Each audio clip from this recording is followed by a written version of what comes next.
Welcome to Titans of Transition.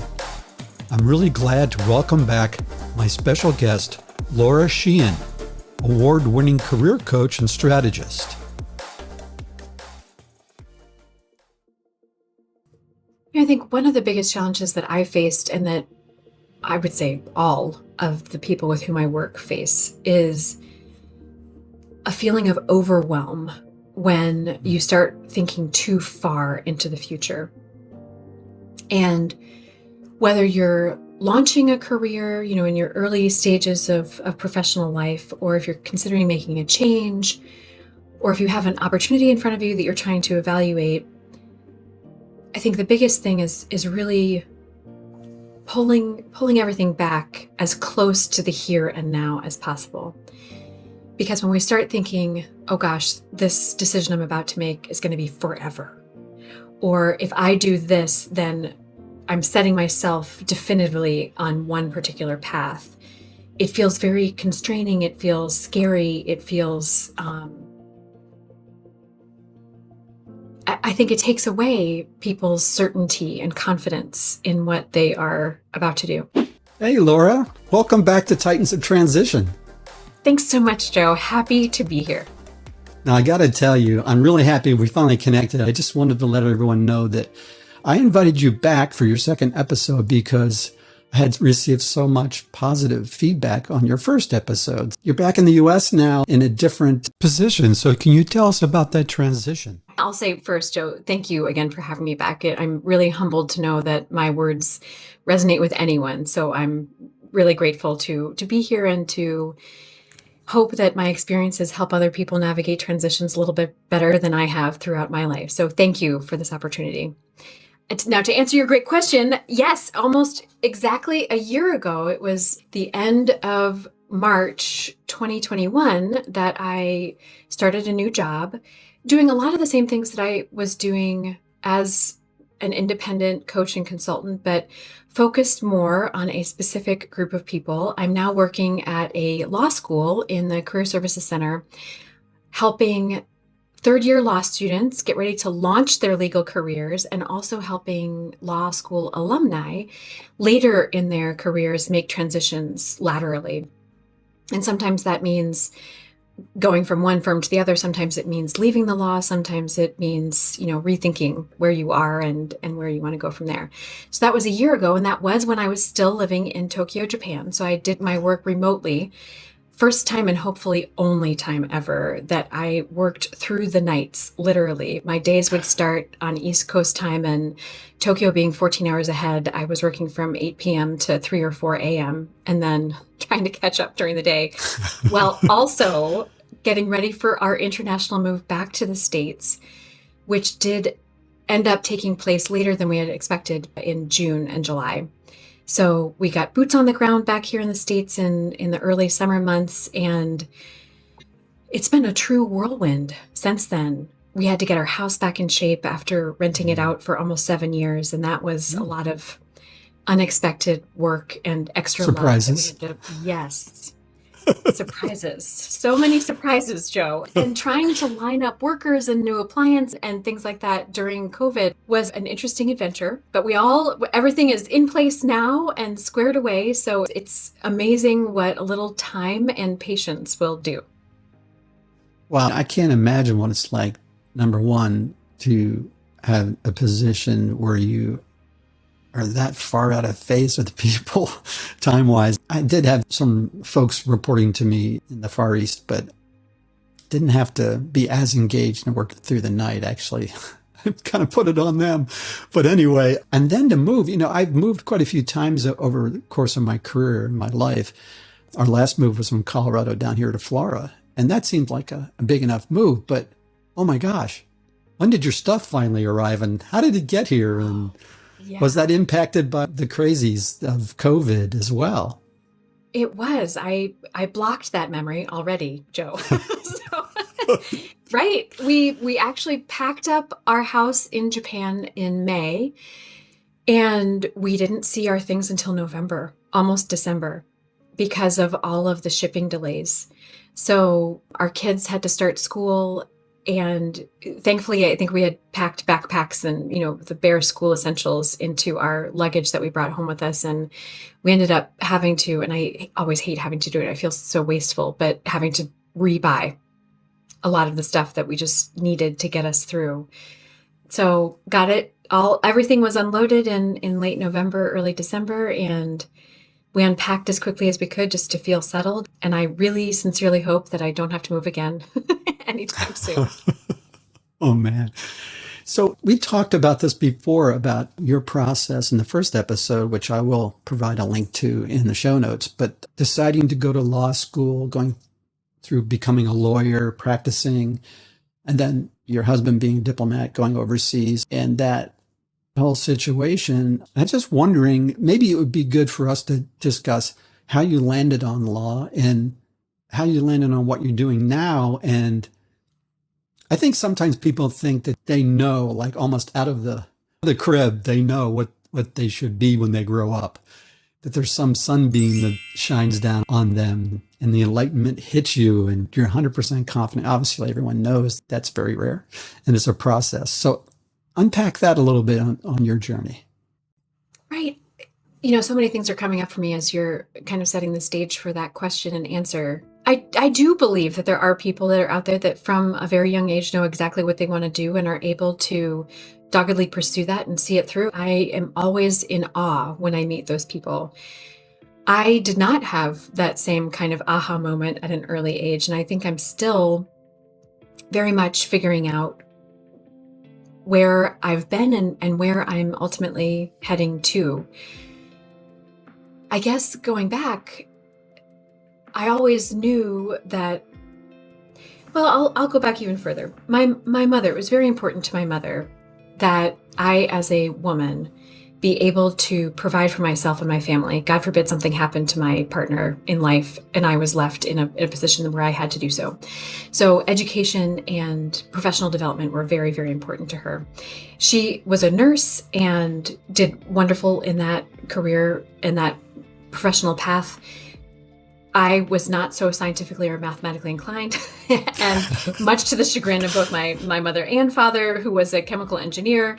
When I got to college, I really wasn't sure what I wanted to do. I knew that it should involve something with writing and with communications and with helping people. And my freshman advisor, all those many years ago, let me know that the most important things to get out of my college years were writing skills, critical analysis, and or critical thinking and analysis skills. So writing, critical thinking, and analysis. He said anything that you do in university that allows you to develop those three skills is going to set you up for life. So I thought, great, I'm going to study philosophy. So that's what I did, right? And again, yes, the smile and the blinks, and my parents were, what are you talking about? What philosophy? What are you going to do with that?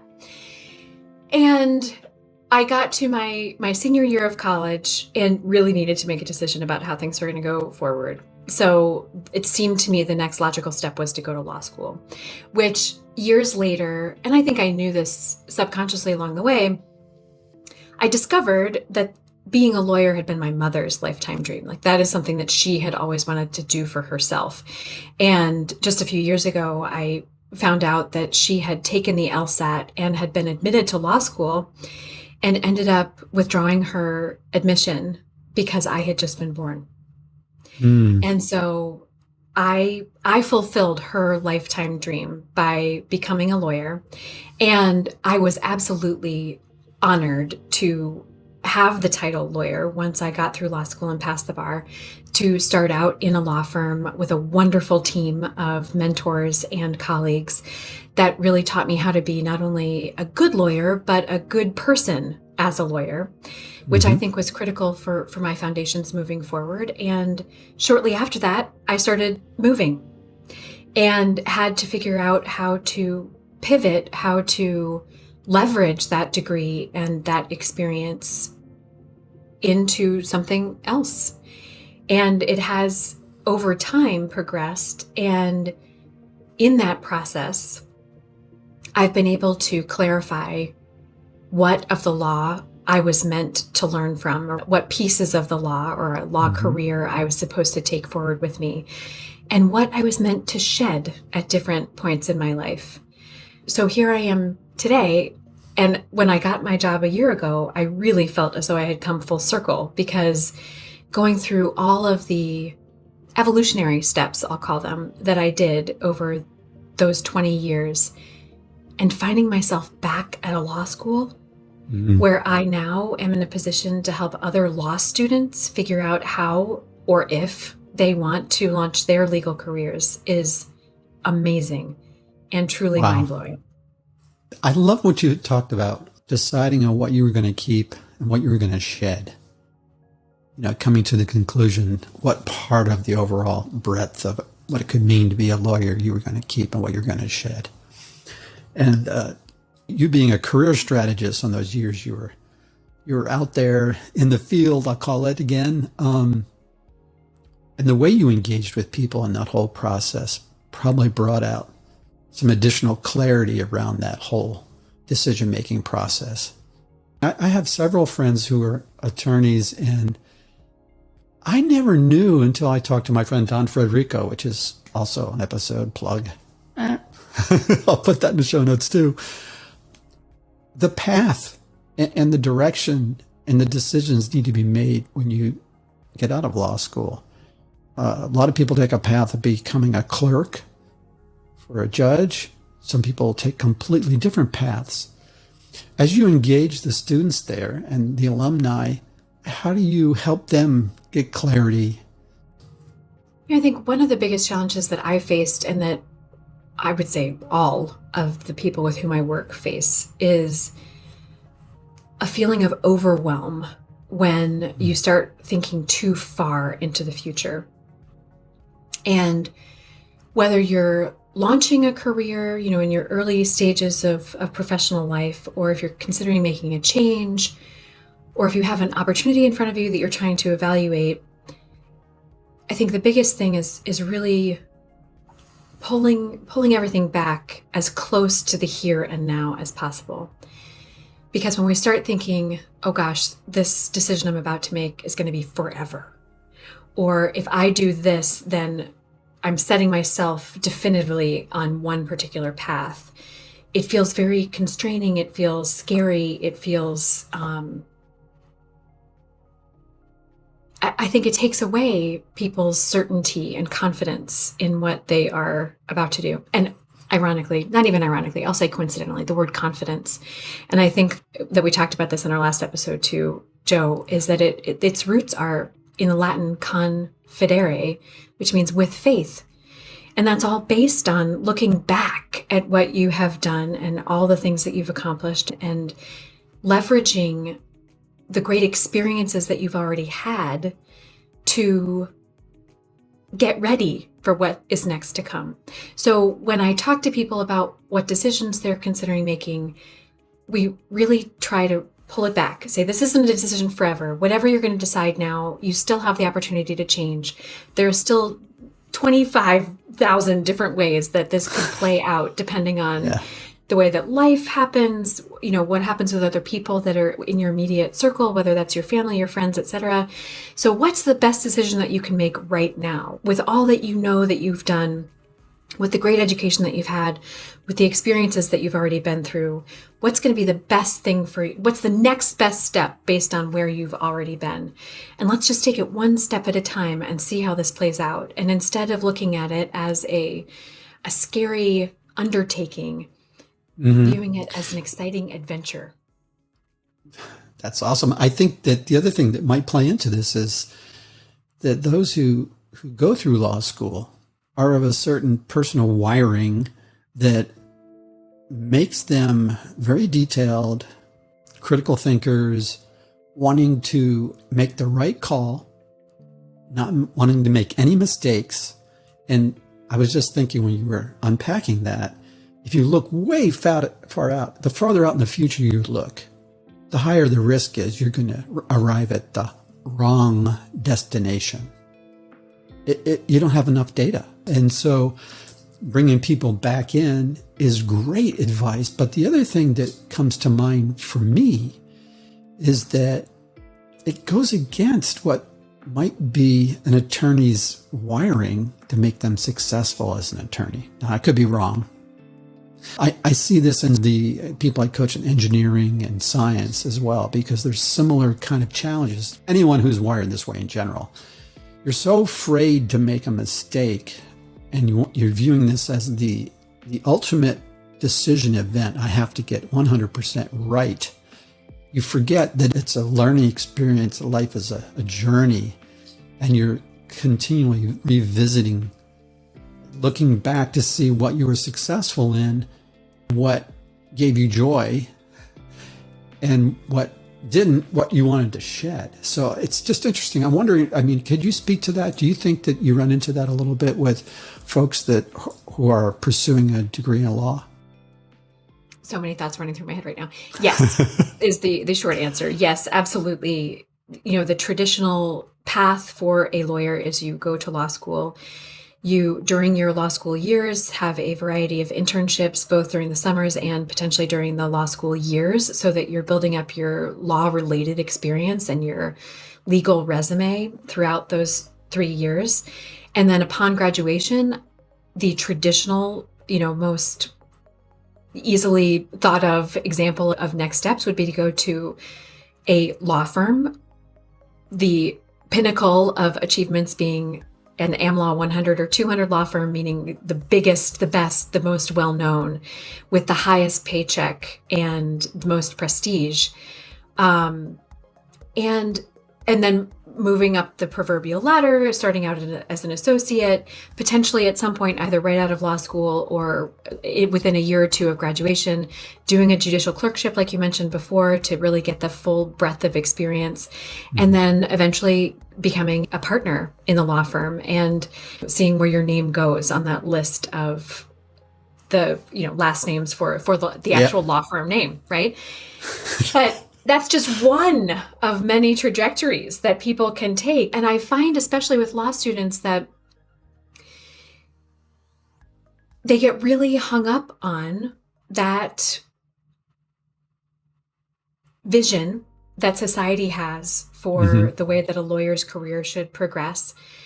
And the fortunate or unfortunate part of human nature is that when students get a job and job offers are given for postgraduate work as early as the summer before graduation, so almost an entire year before graduation, some people are getting job offers. So by the time graduation approaches, those students that haven't yet gotten offers are feeling even more pressure because they're hearing, they think everyone has jobs except for them. Right. I'm the only one that doesn't have a job.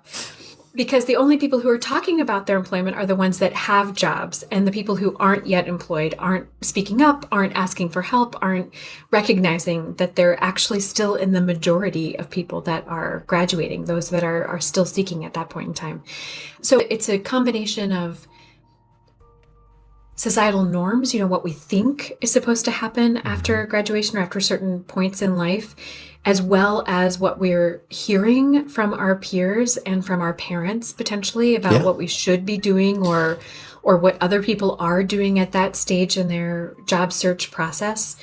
And those things absolutely affect the mental health, I would say, of the people who are going through that process, and do drastically affect people's perspective in that job search process. Yeah, boy, there's a lot there. I think this whole topic or thread, I'm going to pull on this thread of the external voices and the external soundtracks, to use John Acuff's book name, is so powerful. Certainly those we are closest with, our parents, our family, our close friends, but also those that we admire.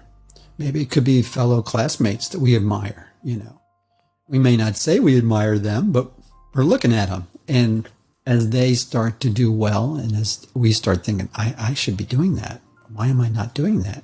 So there's a lot of external, it's not really conditioning, but influences, I suppose, into our processing. And this shows up when you're having a consulting kind of conversation an advisory kind of conversation like you have day in and day out.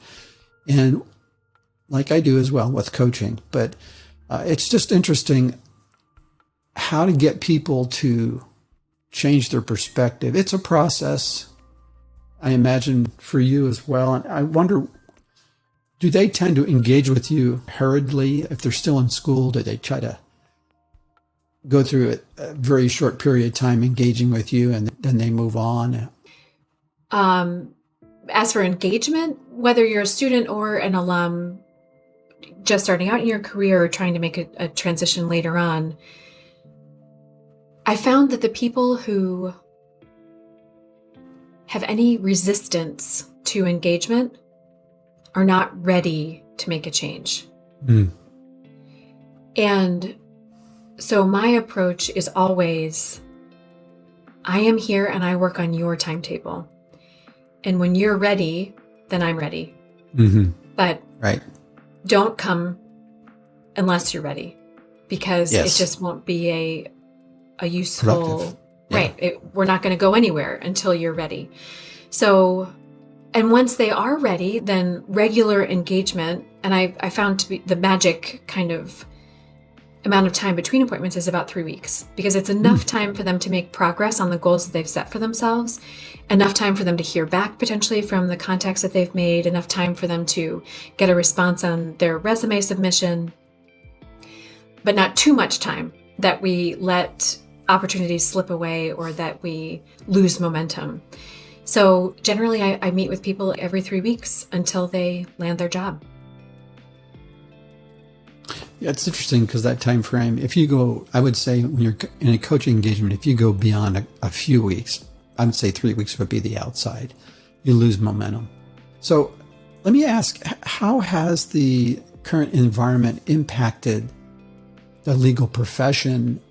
I have a couple private groups I facilitate of technology leaders, and they had to pivot really hard because of COVID, and the whole nature of work has changed. Almost all companies have gone remote, and they're not all coming back. So the whole business model has changed, which means their support model for their internal customers have changed as well. So just curious what impacted the legal profession has had. I think mainly it's been a lot of positive change, really. The legal profession was known for a high burnout rate and for lots of substance abuse and mental health issues because of the really, really long hours, the high stress, the stakes that are at hand when you're dealing with huge litigation matters, et cetera. With COVID, and I'd also say with this new generation of lawyers, right?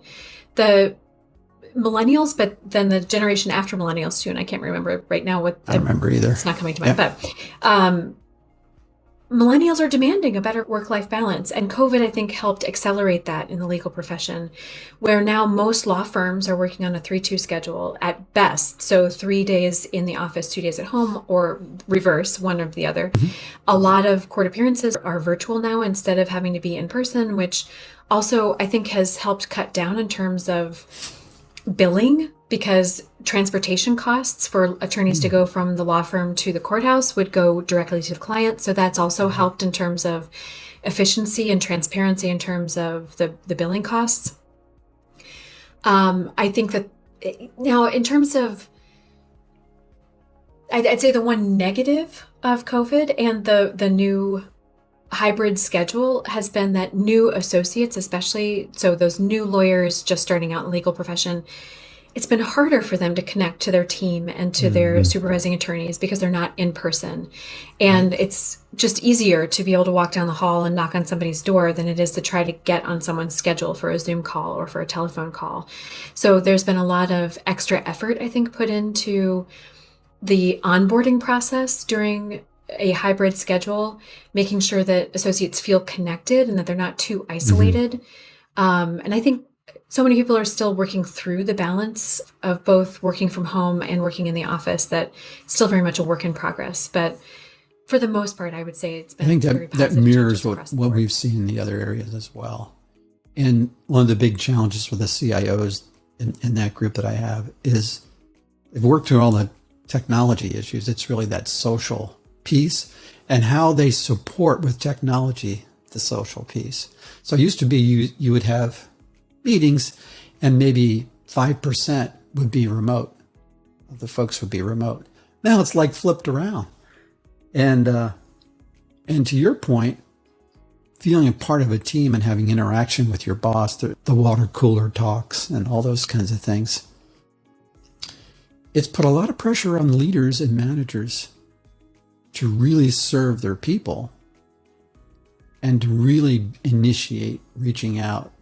I think there's a tendency to just do check-ins to find out where your staff member is on a particular project. In the past, that was, I'd say, the majority of one-on-ones were that way. But now I see more and more of is bosses, leaders, actually thinking about this social connection. Partially because of the generational issue, but also because of the separation physically, that they have to really be intentional about it. And the other thing that plays in, and I don't know if it hits the legal profession as much, I imagine it does to a certain degree, is that now, since most people are working from home most of the time, changing jobs is extremely easy in the sense that you're not thinking, how do I commute over here? Do I even need to consider that?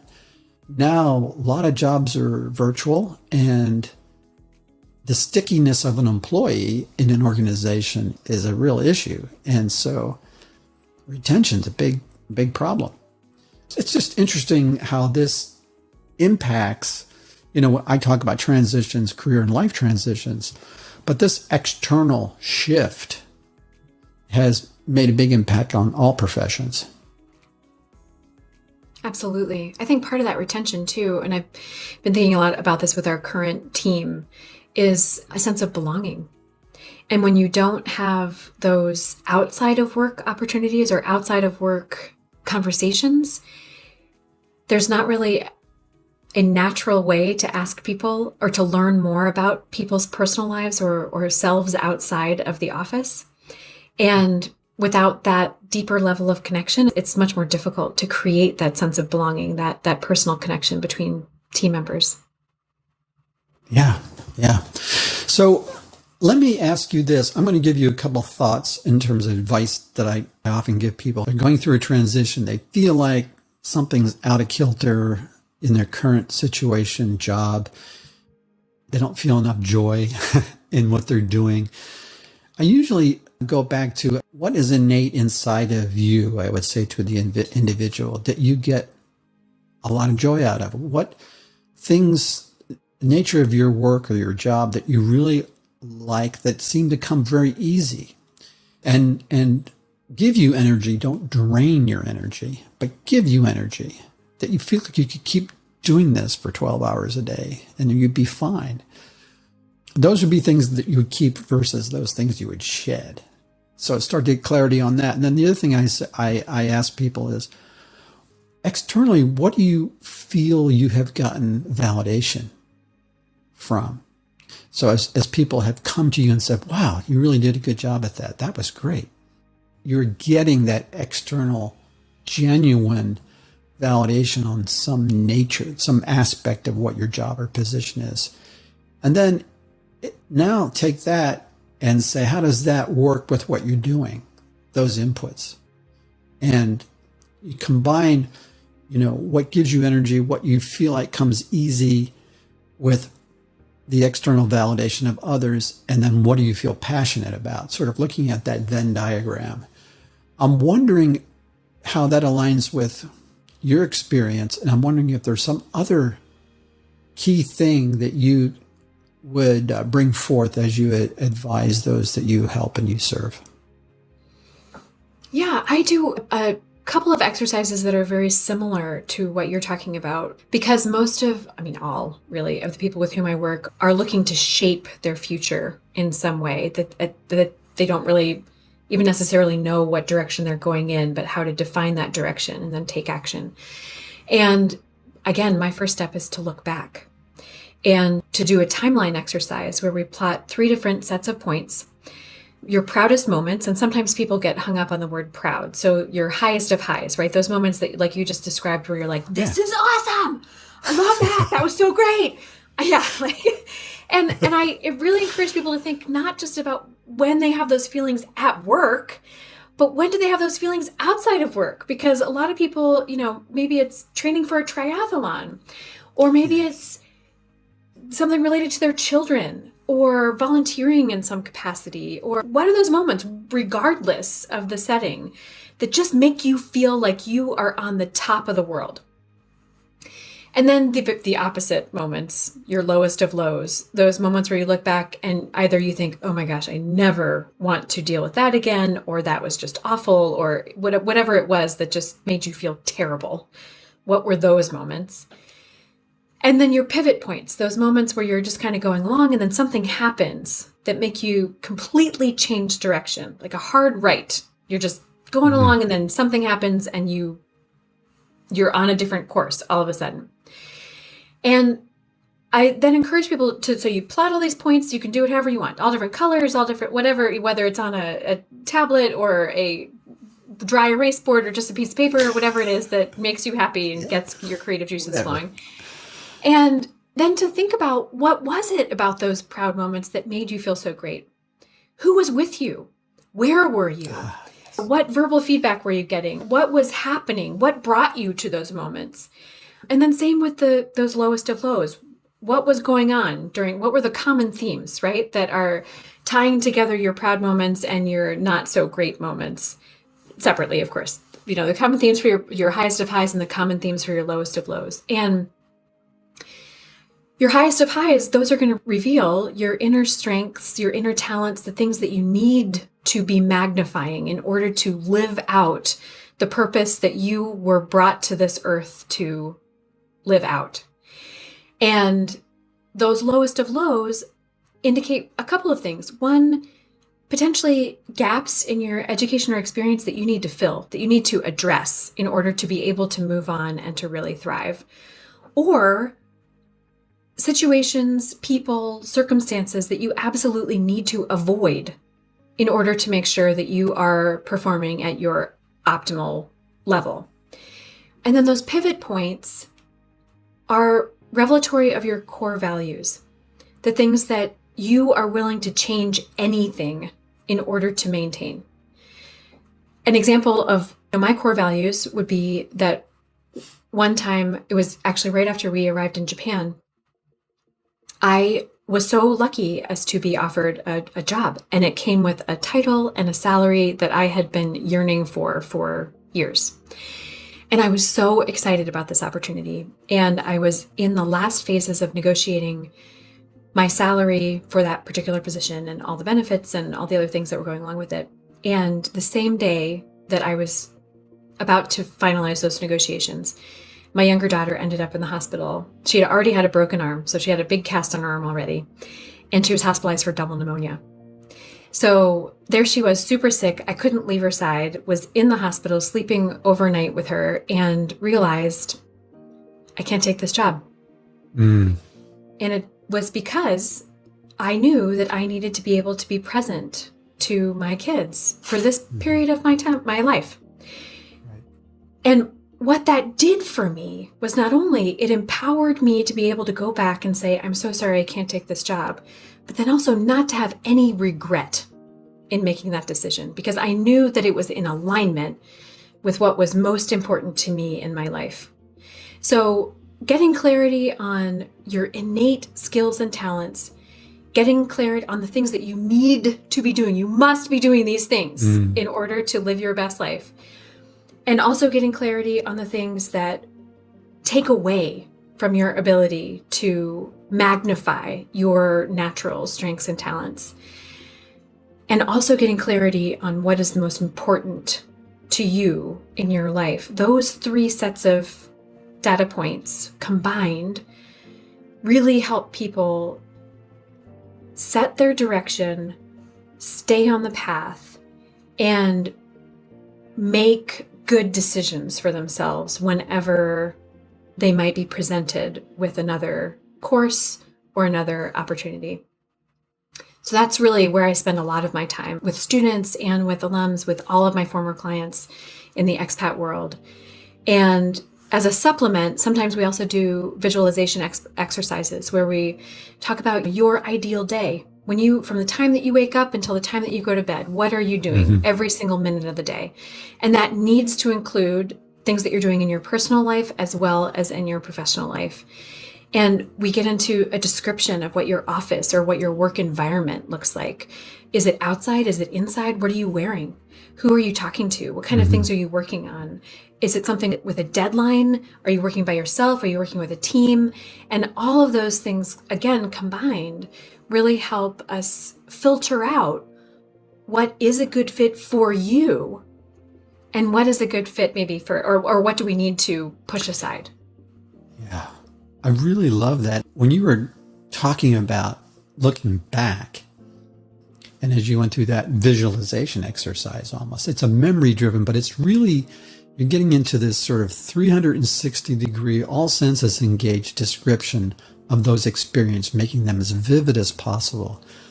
I use a similar process looking forward, so somebody wants to kind of vision into the future. And I find they struggle with it.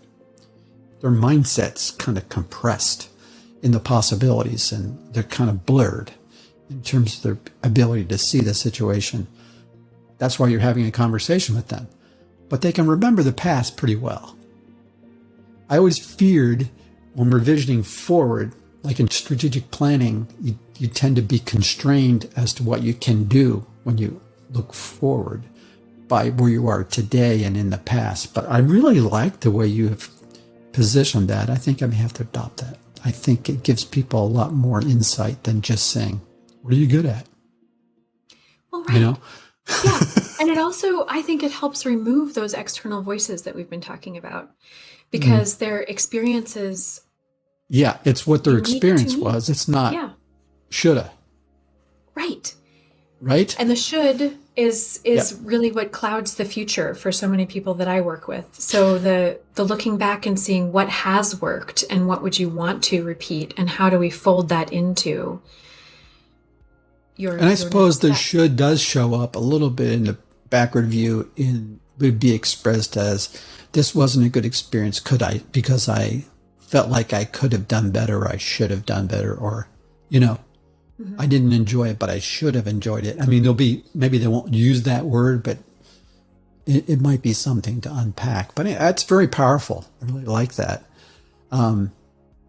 Sometimes people can take some convincing to get into that sort of process, but once they do, I think it really serves them well. How has it been going through this process as you look back? We talked about it a little bit in the beginning. You feel much more comfortable in this role? Are you still on a journey? I think we're always on a journey. I'm just wondering, what comes next for you, Laura? I'm excited to see Joe. I mean, it's funny because, this transition home for me has really been an interesting one, because it's the first time in my adult life where we haven't had a move on the horizon. And so this is potentially the first time where I could be in this job for more than 2 years, and where we could be in the same physical location for a while. And in the same country. Yeah, same house, same everything. I don't think people fully appreciate what you've done. Yeah, no, I'm really excited to have that stability. And I think that stability is going to allow for some more growth that I don't even know that I could anticipate yet. I have already learned so much in this year in this role, in terms of even the number of transitions that lawyers go through during their lifetime. There's the transition into law school. There's this transition from law school to lawyer. There's the transition from first, new lawyer into partner. There's a transition from partner to out of the law potentially, or to a different law firms. I mean, so the transitions just continue, and there's still so much that I need to learn. The profession keeps changing. Whether I'll stay related to the law, I don't know. I think so today. I hope so. That's my intention. I really am enjoying the work, and I'm excited to see what's going to happen next. Do you feel comfortable sharing what law school you're working at?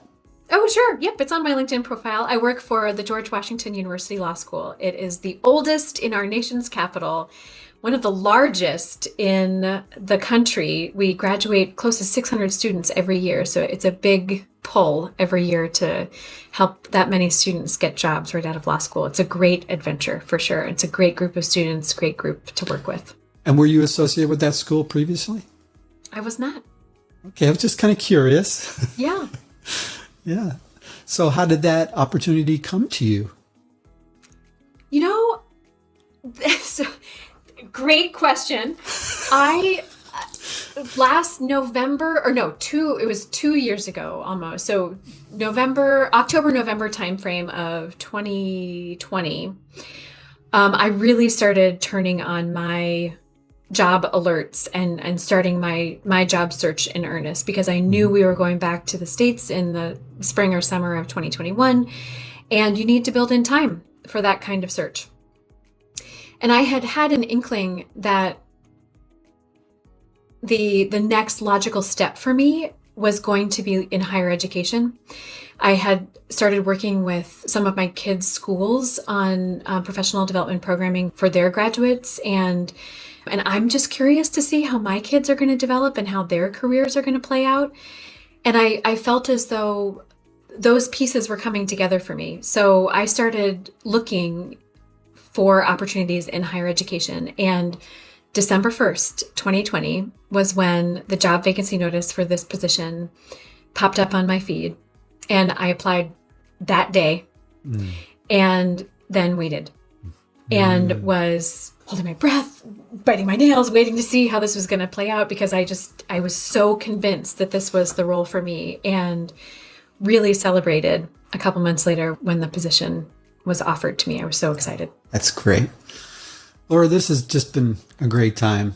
Thank you so much for making time to come back on Titans of Transition. You are a Titan who has done many transitions. And so in wrapping up, what's the best way for people to reach you? Would it be through your LinkedIn account, or what would that be? Yeah, I think right now LinkedIn is the best. I would, and through LinkedIn, I will always try my best to answer messages that come through. Of course, if you're in the Washington, D.C. area, if you're affiliated with or have any interest in attending GW, let me know. I'm happy to answer any questions on that front as well. And yeah, look forward to serving however I can. That's great, Laura. Thank you so much. Really appreciate you being on the show. Thank you, Joe, for the opportunity. I appreciate you. Thank you. Hey, thanks for joining me today on Titans of Transition. I hope you enjoyed the episode. Please check the show notes for additional information.